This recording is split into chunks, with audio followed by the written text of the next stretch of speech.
은 다들 아시는 동방박사에 관한 얘기예요. 동방박사 그러면 정확히 어디를 말하는 박사입니까? 알 수 없지만 그 바벨론이라는 정도는 알 수 있어요. 바벨론에서 동방박사가 이렇게 왔어요.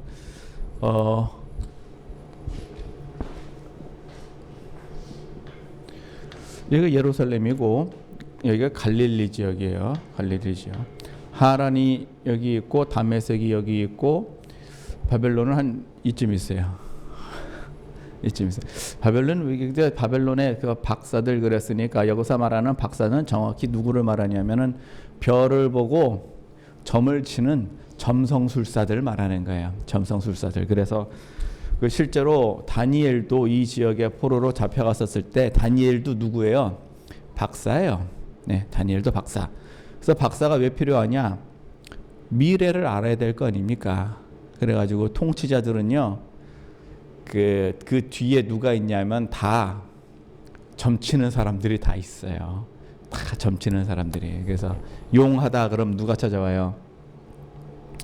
권력 가진 사람들이 찾아가서 이번 선거에 내가 당선이 되겠느냐 안 되겠느냐 이렇게 물어요.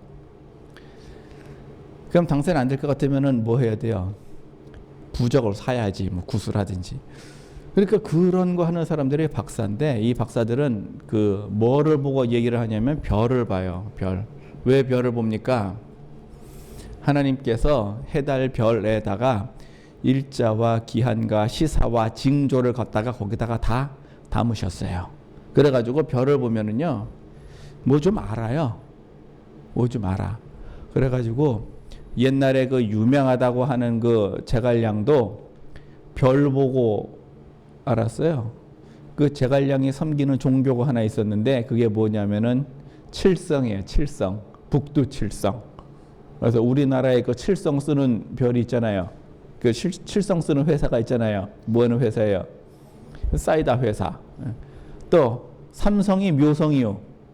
예, 그거 쓰는 회사가 있잖아요. 또 그 있어. 하여튼 뭐 금성도 있잖아요. 금성. 그러면 성으로 보면은 칠성이 제일 크고 그다음에 삼성이 그다음이고 금성은 하나네. 그 뭐냐? 그 별이에요. 그래서 이제 별을 보고 뭐를 하냐면 징조와 기사와 시사와 일조를 이렇게 다 알아요. 그래서 해달별을 보면서 1년을 365일로 갖다 잘라내는 것도 다 이 사람들이 얘기해요. 그러니까 이 사람들은요, 뭐 수학, 뭐 천문, 지리 뭐 이런 걸 다 능해야 돼요. 왜 지리에도 능해야 되느냐? 내가 있는 위치에 따라서 별이 어떻게 보여요? 달라 보이잖아요. 그러니까 그것까지도 계산을 해야 돼요. 지금도 천문학은 어려운데 그 당시에. 자, 이 사람들이 여기서부터 이렇게 왔어요. 아마 왔다 그러면 제일 빠른 길은 이렇게 직선으로 오는 길이겠지만 추측컨대 그 티그리스강, 유프라데스강 이렇게 있잖아요. 그래서 이 강을 따라서 아브라함이 왔던 여정으로 이렇게 해서 다메섹을 거쳐 하란을 거쳐서 이렇게 해서 분명히 이렇게 왔을 거라고 예상이 돼요. 왜냐하면 이런 길이 있거든요. 길이 엄청 멀죠. 몇 개월 걸렸을까요? 네, 한참 걸렸어요. 이 사람들은 뭐를 봤냐면 별을 봤는데 별에서 뭐를 봤냐면은 왕이 나셨다는 것을 봤어요. 그런데 왕이 나신 거는 솔직히 왕이 한둘입니까? 네? 자기네 나라 왕이 안 나요? 다 나지? 근데 뭘 그것도 왕 찾아서 이렇게 먼 길을 이렇게 왔을까요? 이 사람들이 아는 왕은요, 단순한 왕이 아닌 거예요. 아, 뭔가 정말 특별한 왕이 태어났다라는 것을 알고 이렇게 멀리서 왔어요. 제가 와가지고 어디로 왔느냐? 여기 그 예루살렘으로 왔는데 예루살렘에 와서 누구를 찾았냐 하면은요, 헤롯 왕을 찾았어요. 근데 사실 예루살렘은 이 헤롯이 예루살렘 왕입니까? 예루살렘은 총독이 있는 곳이지 왕이 있는 데가 아니에요. 다만 헤롯은 여기에 자기가 있는 궁이 있어요. 얘는 어디를 다스리는 애냐? 이 갈릴리 이 지역을 다스리는 안데 왜 그날따라 하필 예루살렘에 와 있어가지고. 그리고는 어디로 가요? 이제 베들레헴으로 가잖아요. 이제 베들레헴으로 작은 그 베들레헴으로 다시 갑니다. 베들레헴은 그 베들레헴은 이제 그 예루살렘 근처에 있어요. 이렇게 멀리 떨어져 있잖아요. 예루살렘 근처. 자, 그러면 이제 제가 하고 싶은 얘기는 여기 헤롯 왕과 그 다음에 박사들, 그 제사장 등을 이렇게 불러서 임금님이 어디서 나겠느냐라고서는 찾습니다. 그런데 별은요, 여기는 별이 뜨고 여기는 별이 안 뜹니까? 별이 똑같이 뜨는데 이 사람들은 임금인 줄 알고 이 사람들은 왜 모를까요? 이 사람들은 왜 모를까? 요즘 그 크리스마스 별 운대잖아요. 목성과 화성이 서로 만난다고. 그래서 목성은 원래 대왕성이라 그랬어요. 그러니까 징조가 박사들은 알아볼 수 있는 거고 평범한 사람들은 몰라요. 그러나 예수님께서 오시는 거를 딱 둘은 알았어요. 누가 알았느냐? 하나는 박사고 하나는 목자들이 알았어요. 하나는 박사가 알고 하나는 목자가 알았어요. 그 에베소서 1장 17절에 보시면 원래 하나님께서 그 자신을 표현을 하실 때 두 가지 방법으로 표현을 하세요. 하나는 지혜로 하고 하나는 계시의 정신으로 해요. 그래서 목자들한테는요 아예 계시로 보여줬어요. 누가 나타나서 했냐면 천사가 나타나서 아예 그냥 대놓고 어디에 가면 어느 임금이 오셨다. 하늘의 영광이요 땅에는 평화로다. 그리고 박사들은요, 동방의 박사들은 이거는 지혜로 한 거예요. 지혜와 지식으로 그냥 한 거예요. 그래서 이 사람들은 자기 일에 충실한 사람들이고 그렇게 해서 충실하게 자기 일을 하다 보니까 만물에 깃들어진 신성과 신성과 능력으로 말미암아 왕이 나셨구나 하는 거를 이 사람들은 알았어요. 그래서 알아가지고 이 사람들 순전히 지혜로 알았죠. 그리고는 왔는데 어딘지 알고 갔어요? 모르고 갔어요? 모르고 갔어요. 그냥 출발을 했어요. 뭘 따라 출발했느냐? 별 따라 출발했어요. 그러니까 우리도 가만히 생각해 보면 이 사람들은 좀 특이하다. 왕이 났으면 났지 어딘지도 모르는데 별 따라서 좀 며칠 걸릴지도 모르는 데를 그냥 간 거예요. 만약에 지리를 알았다면 예루살렘을 거쳐서 왕이 안 나왔으면 어디까지 갔을까요? 애굽까지 갔을 거예요. 분명히 걸어서 갈 수 있는 끝 나라라면 애굽이 마지막이요. 이 사람들의 세계관으로는 그래요. 애굽에 나일강 문물이 있고 여기에 바벨론 문명이 있잖아요. 박사와 목자는 사실 예수님에 대해서 잘 모르는 사람들이에요. 박사는 이방인이고요. 목자는요 아주 그냥 무식하고 천한 사람이야. 그러니까 양치는 사람들이 아주 그냥 정말 무지무각하고 모르는 사람들이에요. 이 사람들은 예수님이 온 거를 알고 정작 알아야 되는 사람들은요 얘네들은 모르네. 예? 그러니까 정작 예수님이 오실 거다, 메시아가 올 거다 하는 거를 알아야 되는 사람들은 모르고 몰라도 되는 사람들은 알아요. 아주 이상한 현상이죠. 이상한 현상이. 이 박사들이 예수님을 왕을 찾아 나셨을 때는요, 이 왕이 보통 그냥 흔한 왕이 아니었다는 거는 이미 알고 왔어요. 그래서 처음에 그냥 예루살렘으로 오기는 와 봤는데 보니까 여기가 아니더라. 그리고 갔어요. 갔는데 어딜 갔어요? 베들레헴 마구간 위에서 별이 문득 멈췄대잖아요. 그러니까 이것도 별이 문득 멈춥니까? 이럴 수 있을까요? 별이 어떻게 문득 멈추지? 그래서 어떤 학자들은요, 동방 박사들을 인도한 별은 아마 하나님께서 창조하신 특별한 별이었을 거다. 무슨 우주선이 아니냐, 위성이 아니냐, 특별하게 빛나가지고 이렇게 가지 않았을까? 그런 주장도 해요. 그런데 그랬다면은 예루살렘에 사는 사람들은 몰랐을까?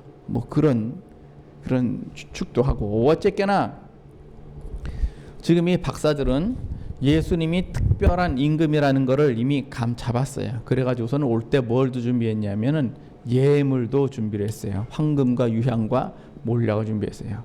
황금과 유향과 몰약. 그래서 뭐 죽으실 예수님, 임금으로 오신 예수님, 하여튼 예수님 해가지고서는 여기에 각종 의미를 부여해가지고서는 이거 이렇게 예수님께 드립니다. 이거 가지고서는 애굽에 가서 지금 도피 작업물을 잘 썼겠죠. 예. 목자들은요 그냥 알려주셨어요. 하나님이. 그래서 여기는 긍휼로 하나님이 긍휼로 알려주셨고, 박사들은요, 사람들은 공의로 알았습니다. 그래서 이 박사들은 자기가 2000년이 지난 오늘날까지도 이 예수님을 경배했던 이름 모를 이 박사들이 동방에 있었다라고 하는 그 기록이 지금까지도 내려와요. 아마 본인들은 몰랐을걸요. 자기 이름이 이렇게 내려올 줄은. 예, 본인들은 몰랐을 거예요. 그러니까 보통 사람이 죽은 후에 뭐가 남아요? 이름이 남죠. 예수 그리스도의 이름과 함께 이 사람들의 이름이 지금까지 남을 줄을 이 사람들은 몰랐을 거예요. 그러나 이 사람들은 예수님의 탄생하심을 정말 오랜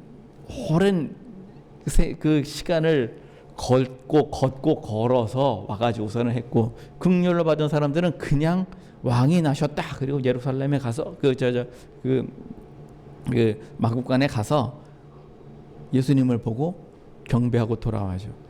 자, 이제 문제는 이제 이 제사장들입니다. 왜 헤롯과 제사장은 예수님이 오신 걸 몰랐을 거예요? 제사장은 그렇다 쳐도, 아니 헤롯은 그렇다 쳐도 제사장이 몰랐다는 건 또 말이 안 되잖아요. 헤롯은요 예수님이 태어나니까 어때요? 또 죽이겠답니다. 이 지금 아주 그냥 참 그래요. 제사장은 왜 몰랐을까요? 지금 이게요. 제사장만 그랬을까요? 당시 바리새인들 서기관들은요, 메시아의 조건이라는 게 지금도 있어요. 메시아는 누가 메시아냐? 그래서 메시아가 조건이 그 구약에 기록된 걸 가지고 쭉 써놓은 게 있어요. 쭉 다윗의 혈통이어야 되고, 여인의 후손이어야 되고, 그 다음에 또 어디서 태어나야 되고, 뭐 이런 뭐가 쭉 이렇게 쭉 있어요. 그런데 예수님이 거기에 절반은 맞고 절반은 안 맞아요. 그럼 이거 누가 정했을까요? 자기들이 정했어요. 자기들이 성경에 기록된 걸로 한 게 아니라 그냥 자기들이 정한 거예요. 그런데 성경에 기록된 거는 맞고 기록이 안 돼 있는 건 안 맞아요. 그래서 예수님을 메시아로 보지 않았어요. 특히 뭐에 걸렸느냐? 안식일에 걸렸어요. 안식일에 걸려가지고 지금 예수님이 메시아가 아니다라고 해요. 그런데 안식일에 걸려서 예수님이 메시아가 아니다라고 얘기를 하는 거는 핑계에 불구하고 진짜 궁극적인 목적은 예수님이 자기들을 악하다 공격을 했기 때문이에요. 성전을 청소를 했다. 단순히 장사꾼만 내쫓았다라고 하는 문제에서 그친 게 아니라 제사장 너희들이 어떻다는 거예요? 틀리고 나빴다는 얘기예요. 옳지 않다는 얘기예요. 오히려 세례 요한한테는요, 세례 요한은 그 제사장, 세리, 죄인, 군인 이런 사람들이 가니까 되려 이 독사의 자식들하고 욕을 쳐드셨어요. 그럼에도 불구하고 가서 뭐 한 거예요? 가서 세례를 받고 죄사함에 대한 그런, 아니 그런데 얘네들은 왜 그것도 모를까? 그래서 지금 예수님 오실 때를 보면 말이죠, 이렇게 부류가 둘이에요. 하나는 예수님이 오시는 걸 아는 부류가 있고, 하나는 예수님이 오시는 걸 모르는 부류가 있어요. 자, 우리가 매년 성탄절은 돌아오지만 뭐를 해야 되는 거예요? 우리가, 여러분들, 헤롯 왕이나 제사장이고 싶으세요? 이 사람들이 솔직히 잘 먹고 잘 살잖아요. 부자고 권세도 가졌고. 정말 낮고 천한 사람들은 되려 예수님이 오시는 걸 오히려 알았어요. 지금 헤롯이 어린아이들을 죽이고자 한 거는요, 마귀의 종로를 탄 거죠. 이 사람의 헤롯의 마음속에는요, 이렇게 마음속에는 어떤 죄법이 있어요. 어떤 죄법 욕심이 있는데, 마귀가 이 마음에 무슨 마음을 주냐 하면, 왕이 되면 네가 죽는다, 네가 죽는다라는 그 마음을 이 마음에다가 넣어주는 거예요. 그러면 사람이 말이죠, 뭐 내가 죽어? 만약에 내가 죽는다 그러면요, 그러면 못할 게 없습니다. 왜 못할 게 없어요? 그 북한의 김일성 일가가 왜 핵에 목숨 걸고 있을까요? 그거 없으면 내가 죽는다라고 생각을 하니까, 뭐 백성이 죽든 인민이 죽든 저 간부들을 숙청을 하든 뭘 하든 아무 상관이 없는 거예요. 지금 내가 죽는데 못할 게 뭐가 있어요? 다 죽여도 내가 살면 되는 거예요. 왜? 그게 마귀가 주는 생각이거든요. 다 죽어도 너는 살면 된다는 얘기예요. 그러니까 노아의 방주 그 예를 마귀들은 굉장히 많이 인용을 해요. 세상 사람들 다 죽어도 내가 너는 뭐 할게? 살려줄게. 그러면 다 어디에 속하는 거예요? 그냥 마귀에게 절하는 거예요. 왜? 살기 위해서. 그래서 이 헤롯도 그 마음에 어떤 생각이 드냐면은, 왕에 태어났으면 내가 죽는다라는 그 마음을 가지고, 그러면 이제 다 죽이게 되는 거죠. 자, 이 얘기는요, 그 하나님의 그 엄청난 계획이 사실 들어있고, 마귀는 그 계획을 끈질기게 방해를 합니다. 끈질기게 방해를 해요. 그래서 아담이 하와를 아내로 맞이해서 사는데, 마귀는 하와를 타겟으로 해서 선악을 알게 하는 나무의 열매를 먹여요. 거기에서 하나님께서 힌트를 하나 주세요. 마귀에 관한 힌트. 뭐냐면 여인의 후손이에요.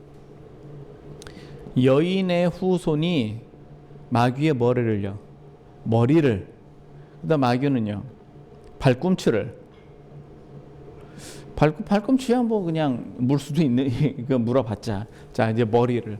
그러니까 마귀는 그때부터 오로지 뭐만, 여인의 후손만, 그것만 노리고 있는 거예요. 그래서 하와가 낳은 가인과 아벨 둘이 있습니다. 가인이 아벨을 죽입니다. 어떻게 되죠? 둘 다 죽잖아요. 가인이 아벨을 죽이면 둘 다 죽는 거예요. 하나가 살아남는 게 아니에요. 노아의 홍수 때도 마찬가지예요. 하나님의 계획을 마귀는 계속해서 방해를 하는 거예요. 그런데 하나님은 계속해서 그 일을 진행하세요. 이사야에 보면 그 숨겨진 이야기들이 비유처럼 나와 있는데, 중간중간에 참 많이 나와 있어요. 나 여호와의 말은, 나의 말은 하늘에서 비가 내려서 그냥 돌아오지 않고 열매를 맺히고 곡식을 맺혀서 비와 눈이 내려서 나한테 그냥 오는 게 아니라 종자와 열매를 맺히는 것 같이, 반드시 나의 입에서 나간 말도 반드시 나의 일을 성취하고 그리고 돌아오리라. 그러니까 반드시 이루어진다는 얘기예요. 나의 경영하는 바는 내가 반드시 이루겠다고. 이 하나님의 성실하심이, 세상을 경영하시는 하나님의 성실하심이 결국 하나님의 일을 이루거든요. 마귀는 그걸 계속해서 방해를 하면서, 아브라함에게는요, 자식이 없었어요. 아브라함에게는 자식이 없었고, 하나님은 아브라함이 자식이 없는 완전히 아브라함과 사라의 몸이 죽은 것 같은 그 상황에서도 아이를 만들어내요. 이삭을 만들고, 이삭도요 얼마나 힘들게 아이를 낳았게요. 나이 40에 결혼을 했는데 아이를 60에 봤어요. 20년 동안 자식이 없었어요. 그랬는데도 불구하고 에서가 야곱을 죽이려고 하잖아요. 자, 에서가 야곱을 죽이려고 한다. 똑같아요. 가인이 아벨을 죽인 거하고 똑같아요. 에서가 야곱을 죽이면요, 결국 둘 다 죽은 거예요. 결국 둘 다 죽었어요. 에서의 마음엔 또 뭐를 줬겠어요? 야곱을 뭐하라? 죽여라. 그러면 후계자가 누가 된다?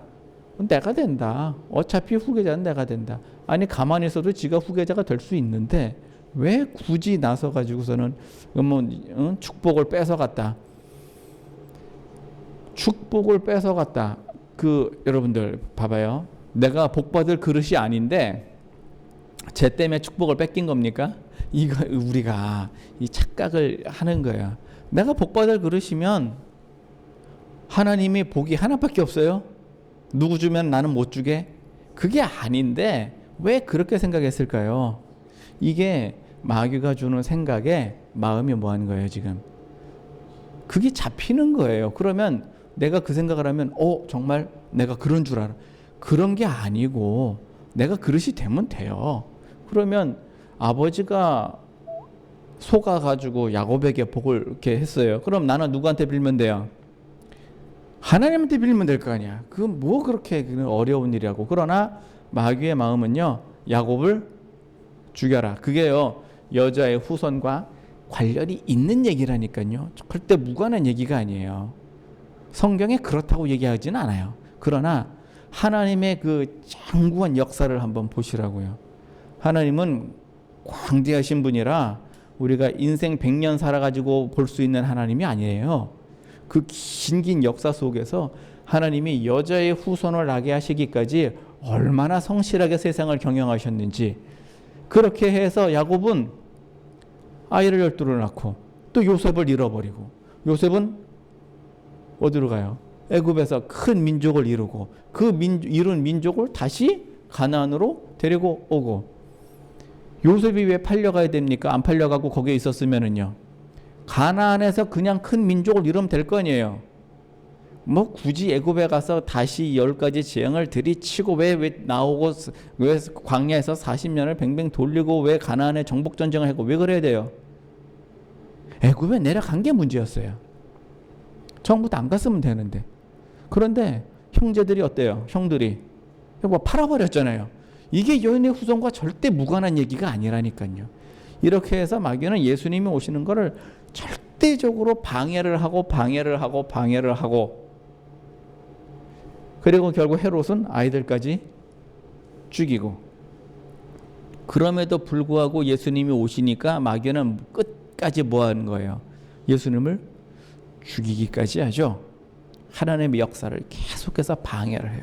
자, 문제는요, 이제 우리예요. 정작 예수님이 오시는 걸 알아야 하는 사람들은 몰랐고, 몰라도 되는 사람들은 오히려 알았어요. 이제 우리는요, 이 세상에서 예수님이 이제 다시 오시는 게 문제가 아니고, 처음 오시는 게 문제가 아니라고 다시 오시는 게 문제야. 다시 오시는 게. 우리가 이거를 이제는 알아야 될까요? 몰라야 될까요? 이제 이건 우리가 알아야 되는 얘기예요. 당연히 알아야 돼. 예수님께서는 그 임마누엘, 그 여자의 후손, 그렇게 해서 오셨어요. 그래서 오실 때부터 이미 죄법이 없는 상태로 오시고, 죄법이 없는 상태로 오셨으니까 우리의 죄를 대신 담당하시고, 그래서 이게 대속이 가능하단 말이죠. 그래서 대속이 가능. 자, 그러면은 우리 이제 마땅히 알아야 했어요. 마땅히 알아야 돼요. 어떻게 마땅히 알려면은 예수님께서 말씀하신 것만 보면 두 가지를 해야 돼요. 하나는 뭐예요? 깨어 있으라요. 깨어 있으라. 그래서 안 깨어 있으면 몰라요. 이 사람들은 왜 세상을 몰랐을까요? 안 깨어 있어서 모르는 거예요. 간단히 얘기해서 안 깨어 있어서. 그래서 알려면은 두 가지를 해야 되는데, 첫째는 깨어 있어라고요. 둘째는요, 분별이에요. 분별. 깨어 있어야 되고 안 깨어 있어서, 깨어 있는 거는요, 성경 여기저기 예수님께서 깨어 있으라는 얘기를 참 많이 하세요. 참 많이 하세요. 제가 뭐 간단히 좀 말씀을 드릴게요. 마태복음에도 보시면 24장에 보시면 예수님께서 마태복음 24장은 오시는 것에 관한 이야기를 쭉 하고 계시거든요. 오시는 얘기를, 예수님 오실 때 무슨 일이 일어나는가, 그때에 관한 얘기를 많이 해요. 그 42절에 보시면요, 예수님의 비유를 하나 주셨는데 두 사람이 밭에 있는데 하나는 데려가고 하나는 버려둠을 당할 것이고 또 두 여자가 매를 갈고 있으며 하나는 데려감을 당하고 하나는 버려움을 당하고 그러므로 깨어 있으라. 그러므로 깨어 있으라. 어느 날 주가 임할는지 너희가 알지 못하니까 깨어 있으라. 예수님의 비유는 여러 가지가 있어요.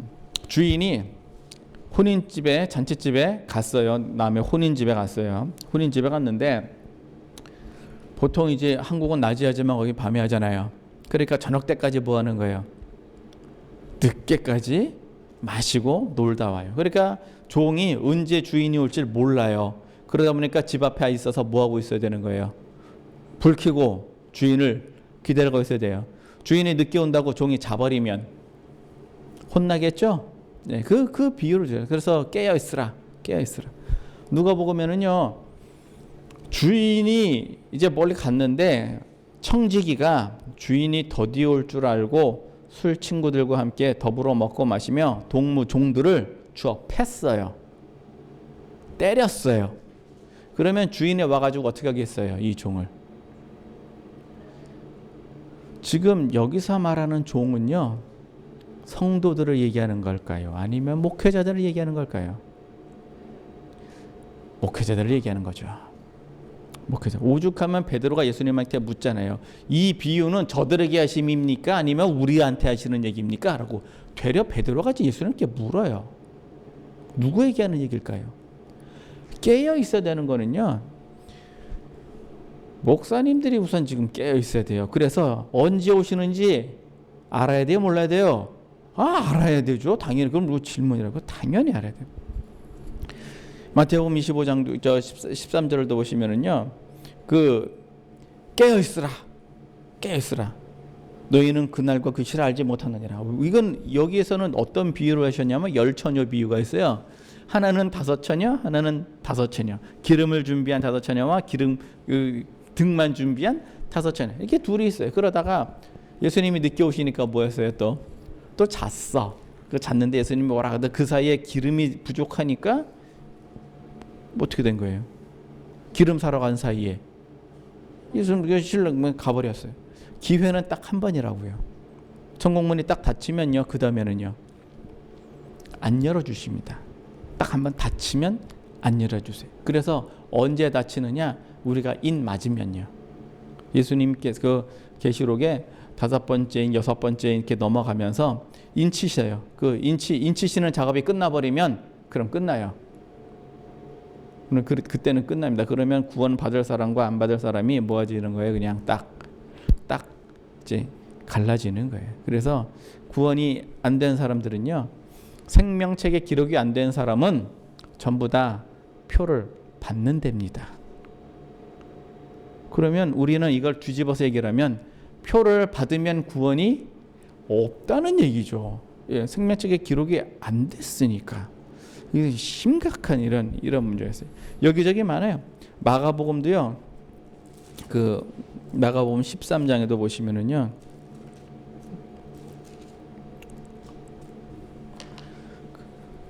(33절) 이후로 쭉 보면 또 깨어 있으라. 그때가 언제인지 알지 못함이니라. 그런데 사람들이 다 안다고 얘기해요. 그래서 몇 년도에 뭐가 어떻게 될 거다 예언들 많이 하세요. 그럼 예언들 얘기하면 그 예언에 혹해야 되나요? 그냥 듣기는 들어요. 뭐가 진행이 되겠구나. 듣기는 들어요. 그러고 그냥 마는 거예요. 왜냐하면 그때가 언제인지 알지 못함이니라. 알지 못함. 누가복음에도 하여튼 여기저기 다 비슷비슷한 얘기가 많이 있어요.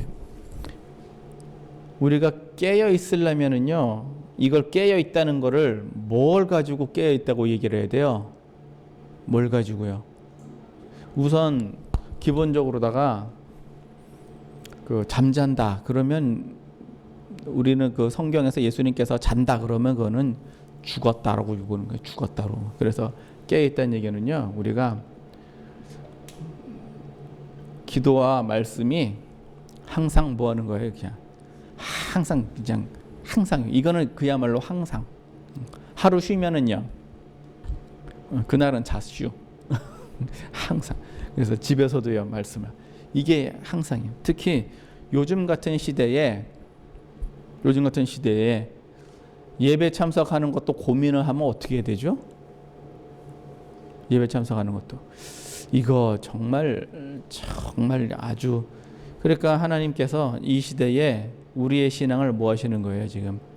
예, 보시는 거예요 지금. 이거 어떻게 하느냐 이걸 지금 보시는 거예요. 그래서 지금 그 전 세계에서 이제 살아남는 교회는 지하 교회만 앞으로 살아남는다. 그 얘기가 이게 무슨 뜻이냐면은요. 예배를 몰래 드리는 사람만 살아남는다. 이게 그런 뜻이에요, 이게. 예. 이제 얼마나 이제 점점 더 심각해지는지 아시겠죠? 미국에서는 동성애법, 차별금지법 이런 게 있어가지고 교회에서 그런 얘기를 하면은요 못하게 목사님을 잡아가거든요. 미국은 그걸로 공격을 해요. 한국은요 코로나로 때려잡는 거예요 지금. 한국은 코로나로. 그런데 지하교회 그러니까 예배를 몰래 드리는 사람들만 살아남는다. 이야, 앞으로 점점 더 저게 심해지면 어떻게 할까요? 그럼 우리는 깨어 있으려면 어떻게 해야 될까요? 그 다음에 또 뭘 해야 되면 이제 분별을 해야 돼요. 분별을 하는 건 말이죠. 우리가 분별을 할 거는 뭐를 분별을 해야 돼요? 먼저 영을 분별해야 돼요. 영을 다 믿지 말고 영이 하나님께 속하였나? 네? 시험해야 돼요. 영을. 그 다음에 또 그 마태복음 16장에 보면 너희가 천기는 분별할 줄 알면서 왜 시대는 분별할 줄 모르느냐? 시대도 이거 분별을 할 수 있어야 돼요. 시대를 분별. 그 다음에 빌립보서 1장 10절에 보시면 너희는 가장 선한 게 뭔지 분별하여 보라. 그래서 또 선한 것도 분별해야 돼요. 그래서 우리가 선과 악을 우리가 악을 왜 모르나? 몰라요. 왜 모를까요? 악이 가면을 썼으니까 모르는 거예요. 악이 가면을 썼기 때문에. 교회 안에 뭐 좋게 말해서 좌파 목사, 뭐 친북 목사 이러잖아요. 뭘 것 같아요, 그게? 가면이요, 가면. 예? 가면. 우리가 분별을 하는 데 있어서 깨져 있고 분별을 하는 데 있어서 왜 모르느냐 하면 마귀가 방해를 하거든요. 특히 알아야 될 사람들이 모르는 이유는요. 마귀가 방해를 해서 그러는데 방해하는 요소 중에 뭐가 있냐면은 거짓 선지자가 있어요. 예? 지금도 있고 그때도 있어요. 지금도 있고 전에도 있었고 앞으로도 있어요. 거짓 선지자는 말이죠. 계시록 16장에 보면 여기에 그 더러운 개구리 영이라고 표현했어요. 개구리 영이라고. 이 거짓 선지자가 뭐를 얘기해요? 거짓말을 하잖아요. 거짓 선지자는 거짓말을 하지. 거짓말을 해서 성도들을 어떻게 하는 거예요? 헷갈리게 하는 거예요. 그거를 성경에 기록된 말로 미혹이라고 되어 있어요. 지금 말로는요. 헷갈리게 하는 거예요. 그래서 예수님이 언제 오는지를 모르게 만드는 거예요. 또 뭐가 진실인지를 모르게 만드는 거예요. 이단들은요 하도 떠들어대니까 뭐가 진실인지 성도들이 몰라요. 그래서 예수님이 언제 오신다라고 못 박아서 얘기해요. 1900 몇 년도에 뭐 몇 년도에 오신다. 뭐 어디가 뭐 어떻게 이런 소리 저런 소리 다 해요.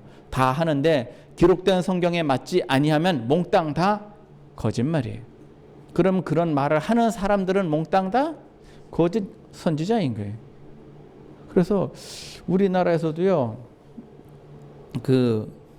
잘 모르고 하시는 그런 분들이 더러더러 계시고, 그게 예수님 오실 때를 정말 준비 못하게 하기도 합니다. 그리고 또 방해하는 요소 중에 또 뭐가 있냐면은요, 누가복음 요건 한번 찾아볼까요? 누가복음 21장 요건 꼭 한번 좀 보실 필요가 있어요.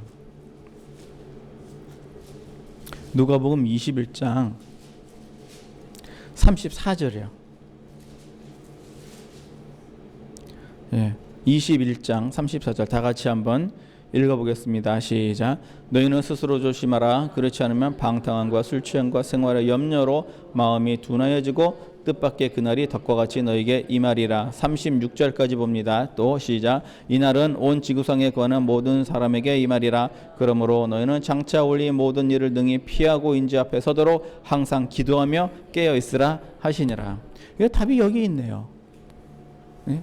그 답이 여기 있어요. 그래서 왜 몰랐는가 봤더니 방탕함과 술 취함과 생활의 염려래요. 그래서 우리가요, 방탕이라는 거는 그냥 내 멋대로 사는 거 얘기하는 거예요. 냅둬 나 이렇게 살게. 그게 방탕이에요. 다른 거 아니고. 사람이 사람 구실을 하려면은요, 살아야 되는 법도가 있어요. 사람이 사람들께서는 사람들의 법도가 있는데 냅둬 내 맘대로 살래게 그러면은요, 사람이요 자기 하고 싶은 대로 가만 내버려 두면은요 잡초돼요. 열매가 없어요. 하나님이 사람을 세상에 낼 때는 그 사람의 쓰일 목적이 사실은 다 있는데 그대로 안 사는 거예요. 그 목적이 없는 거예요. 열매가 없어요. 그래서 열매 없는 나무는 어떻게 합니까? 찍어버리는 거죠.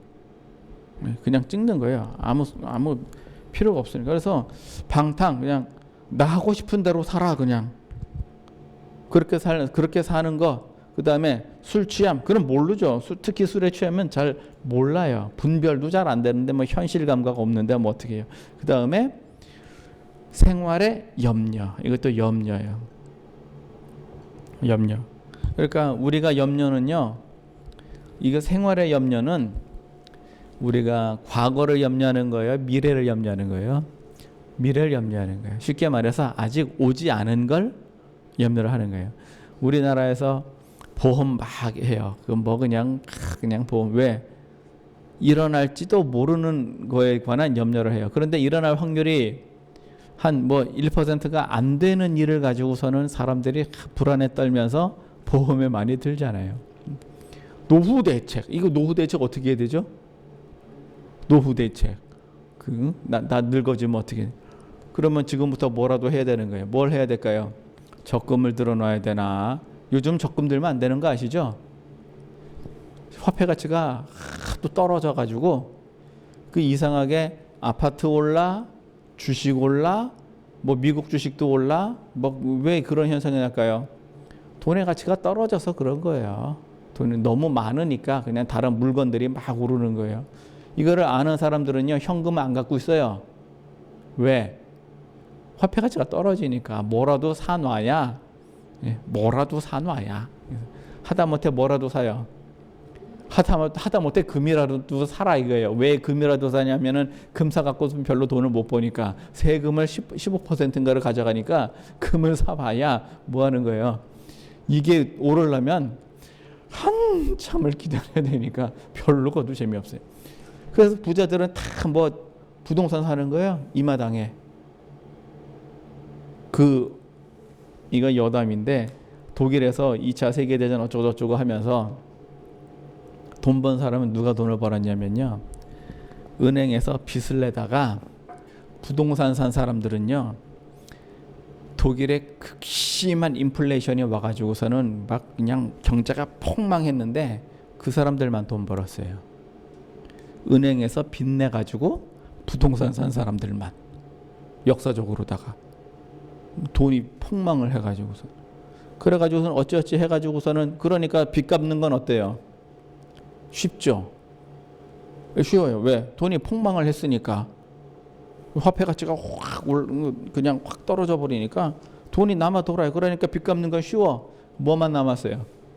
부동산만 남았네. 나중에 경제가 다시 이제 정상이 되니까 어떻게 됐어요? 그 사람들만 돈 벌었어요. 이게 그래가지고서는 우리나라에서 뭐 부동산 불패 뭐 이런 소리 나고. 자, 생활의 염려. 이 염려에 빠지면은요, 어떻게 할까? 뭐 대책을 세워놓으면은요, 해결이 됩니까? 예수님 모시는, 그게 모르는 거예요. 그래서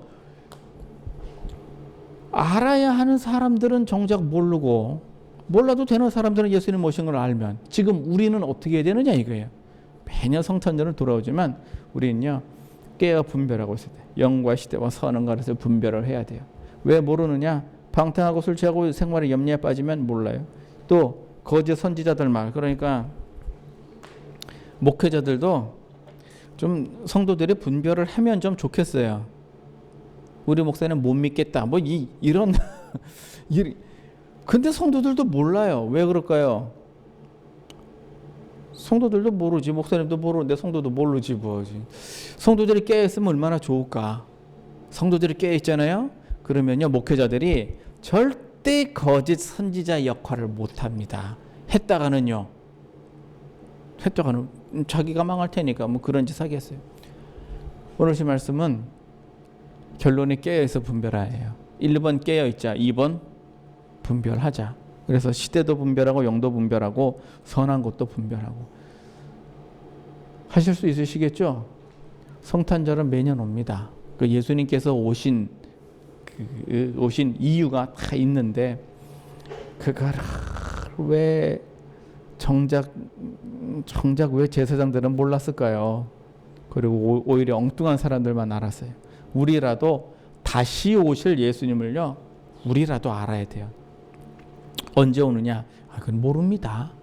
다만 징조가 자꾸 보이니까 이럴 때일수록 우리가 할 수 있는 거는 두 가지예요. 깨어있는 거예요. 깨어있는 거 어떻게 깨어있어요? 아까 누가복음에 뭐라고 되어 있어요? 능히 기도하고 기도하며 깨어있으라. 능히 기도하며 깨어있으라. 그래서 그러니까 말씀과 기도가 항상 우리 이 시대일수록 이게 더 견고해져야 되고요. 분별 잘 하시고 이렇게 하셔서 주님 오실 때에 우리가 다시 오실 때 이미 오신 예수님은 할렐루야 아멘 감사합니다 이거고 다시 오실 예수님에 대해서 우리가 준비하고 대비하고 있어서 주님 오실 때 다 우리가 박사처럼 목자처럼 지혜로 알든 계시로 알든 기도로 한 사람은 계시로 알 것이요 말씀을 읽은 사람은 지혜로 알겠죠. 예?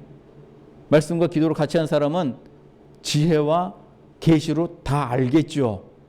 이렇게 하셔서 오실 때 다 구원받고 천국에서 다 만나보십시다. 그러는 우리 모든 성도들과 저 되기를 예수님 이름으로 축원합니다. 고맙고 감사하신 하나님, 주님 크신 은혜 주심을 감사합니다. 예수님께서 오신 것 아버지 하나님 우리가 정말 감사합니다.